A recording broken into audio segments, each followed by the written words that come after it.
Seja bem-vindo ao último Bíblia Fala desta semana. Não é o último desta série, é o último desta semana. E é sempre muito bom podermos voltar ao seu contacto, estar consigo durante alguns minutos aqui na Rádio RCS e também pelo Facebook da Rádio ou mesmo pelo Hope Channel Portugal. Estamos a estudar as Epístolas de Pedro e por isso eu convido, se tiver a sua Bíblia consigo, a abrir a sua Bíblia em 2 de Pedro, capítulo 3, para lermos dos versículos 14 ao versículo 18. 2 de Pedro, capítulo 3, versículos 14 a 18, diz: "Pelo que, amados, aguardando estas coisas, procurai que dele sejais achados imaculados e irrepreensíveis em paz. E tendo por salvação a longanimidade do nosso Senhor, como também o nosso amado irmão Paulo vos escreveu, segundo a sabedoria que lhe foi dada. Falando disto, como em todas as suas epístolas, entre as quais há pontos difíceis de entender, que os indoutos e inconstantes torcem, e igualmente as outras Escrituras para a sua própria perdição. Vós, portanto, amados, sabendo isto de antemão, guardai-vos de que, pelo engano dos homens abomináveis, sejais juntamente arrebatados e descascais da vossa firmeza. Antes crescei na graça e conhecimento do nosso Senhor e Salvador Jesus Cristo. A Ele seja dada a glória, assim agora, como no dia da eternidade. Amém." Pedro, é algo surpreendente que aqui o apóstolo termina praticamente a sua carta. Estamos, digamos, à beira de fechar também o Bíblia Fala neste trimestre com as epístolas de Paulo, de Pedro. Termina a sua carta a apelar à Igreja que, de alguma forma, leia e considere os escritos de um outro apóstolo do seu tempo, contemporâneo, que era o apóstolo Paulo. Sim, talvez seja um pouco surpreendente, mas ao mesmo tempo eu acho que é muito revelador de várias coisas. Talvez a primeira delas seja que o apóstolo Pedro assumiu sempre o seu ministério como o de um pastor, ou seja, alguém que cuida do rebanho. Lembremos, aliás, das palavras que o próprio Jesus guardou para Pedro, num dos seus últimos encontros pessoais com ele, não é? Aquele encontro magnífico quando Jesus dizia: "Pedro, amas-me?" Pedro respondia-lhe: "Sim, Senhor, eu gosto de ti", não é? Fazendo já aqui uma espécie de tradução pessoal, mas a cada uma dessas perguntas, para confrontar Pedro com a sua própria realidade, a realidade do seu coração, Jesus dizia-lhe: "Apascenta as minhas ovelhas." E nós percebemos nesse encontro que ao apóstolo Pedro como que lhe foi confiada esta responsabilidade de cuidar do rebanho, de ser verdadeiramente um pastor, de apascentar as ovelhas, sendo naturalmente que isto é uma linguagem figurada. Por isso eu acho muito interessante que Pedro termine a carta, a sua segunda carta, e a última a que nós temos acesso, não é? Com uma nota muito pastoral. Ou seja, não apenas com um discurso, inflamado, potente, fabuloso, mas com um apelo muito terra a terra, mas que é um apelo de um pastor.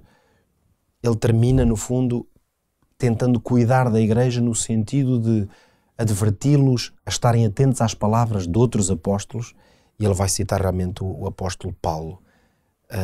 Revela isto o quê? Por outro lado, também revela que as cartas do apóstolo Paulo, nesta altura, já circulavam nas igrejas, portanto eram conhecidas.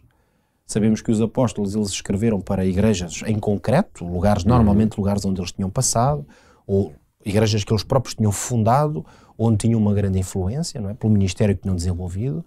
Mas é evidente que estas cartas, elas eram tão preciosas para a igreja que depois seguramente circulavam cópias delas, circulavam em diferentes lugares, em diferentes igrejas, e portanto estavam já a ser usadas um pouco como nós as usamos, embora nós temos esta vantagem, esta bênção de que a igreja neste período não tinha, de termos esta compilação de todas as cartas, todos os evangelhos, tudo isto reunido, não é? Podemos estudar isto de uma forma sistemática, mais organizada. Mas estas igrejas tinham, portanto, imaginemos por isso o valor que elas davam a estas mensagens preciosas dos vários apóstolos. Então acaba por ser muito bonito o apóstolo Pedro, qual pastor, a recomendar à sua igreja que esteja atenta e dê valor também às palavras de outros, neste caso o apóstolo Paulo, embora ele tenha esta curiosidade de ter tido à vontade suficiente para reconhecer que muitas das coisas que Paulo escrevia eram realmente difíceis de entender. Acaba por ser uma honestidade, uma transparência que até chega a ser um pouco desconcertante, não é? Mas claro, são homens genuínos e verdadeiros estes, que não estão com subterfúgios, e portanto ele reconhece por um lado que há tal profundidade, e a própria formulação do apóstolo Paulo eram por vezes tão densas, como nós sabemos, Claro.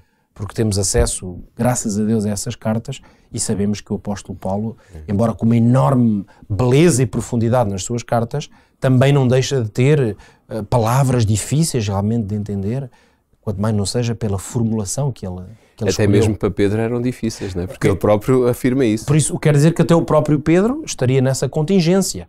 Isso revela, por outro lado, esta riqueza que nós encontramos no Novo Testamento. Aliás, é um dos grandes pilares da própria edificação da Igreja Cristã, que é a existência de diversidade. O apóstolo Paulo referia-se à diversidade, na carta aos Efésios, referia-se à diversidade de dons, de ministérios e de operações. Claro. Isto quer dizer que Deus não vai usar só um tipo de pessoas. Deus, para enriquecimento da sua igreja, não vai só usar um tipo de dons, que é como quem diz, por exemplo, aplicando, não há só um tipo, uma forma de explicar a palavra de Deus que seja apenas essa, não é? Então há diferentes formas, abordagens. Nós sabemos perfeitamente que o apóstolo Paulo era um homem, um douto, um homem conhecedor, um homem que foi instruído aos pés de um grande mestre, Gamaliel, muito conhecido, aliás, no seu tempo, e, portanto, isso significa, basta conhecer um bocadinho do sistema educativo no tempo dos apóstolos, o sistema educativo especialmente na comunidade judaica, para sabermos que esse sistema era formado por pelo menos 3 níveis de formação, digamos assim, mas o terceiro nível era um nível superior de formação, o que significava que a pessoa era formada junto de um mestre. Portanto, era um mestre e um discípulo. E que era muito difícil alguém atingir o nível, isso significava que tinha de ter um nível intelectual, mas também de, enfim, material, portanto, vir de famílias realmente de uma certa dimensão e estatuto, para poder ser aceite junto de um desses grandes mestres e então tornar-se um seu discípulo. Mas era curioso ver que, provavelmente, Paulo não percebia nada de redes nem de peixes, porque eu acho que ele até nem dá praticamente exemplo nenhum com redes ou peixes. Mas era um homem que também, apesar de saber ter um conhecimento muito vasto, era um homem que mexia bem com as mãos, porque ele fazia tendas, não é? Portanto, a parte prática também estava nele. Também aprendeu uma profissão, Exatamente. portanto, era um homem de trabalho, sendo certo, conciliava com isso este nível, se quisermos, intelectual. Ora, nós sabemos perfeitamente que o apóstolo Pedro não era de todo. A sua formação pessoal não era de intelectual. Era totalmente diferente, porque Claro. quando Jesus o chamou, ele já era um homem adulto, ele aliás seria seguramente o mais velho entre os discípulos, uma vez que ele era casado. Exato. Já, sabemos disso, e a maior parte dos seus colegas discípulos eram muito jovens quando Jesus o chamou. E já no seu ministério ele foi, de alguma forma, preocupou-se muito com a sua sogra, portanto é uma questão de percebermos isso, não é? Portanto, dá para depreender essa realidade. E, no entanto, o que é que nós vemos? Sendo um homem adulto, ele tinha uma profissão, como tu referias, pescador, o que quer dizer que se ele tinha essa profissão, naturalmente a sua formação não tinha tido uma natureza intelectual como a do apóstolo Paulo. Então nós vemos aqui esta diversidade grande na experiência da Igreja, que vai ter 2 apóstolos. A Igreja cristã primitiva, como muitas vezes lhe chamamos, vai ser instruída por estes 2 homens, e muitos outros, mas agora focando a nossa atenção nestes 2 homens, e nós vemos que eles tiveram uma formação diferente, tiveram percursos de vida bastante diferentes. O chamado e o seu percurso com Cristo também foi bastante diferente. E, no entanto, os 2 eram pastores da igreja, quer dizer, homens muito úteis para que o rebanho de Deus fosse alimentado. Sendo que Pedro teve um privilégio que Paulo talvez não tenha tido, não é? Seguramente. Porque Pedro foi escolhido pelo próprio Jesus e Pedro pôde, de alguma forma, tocar em Jesus.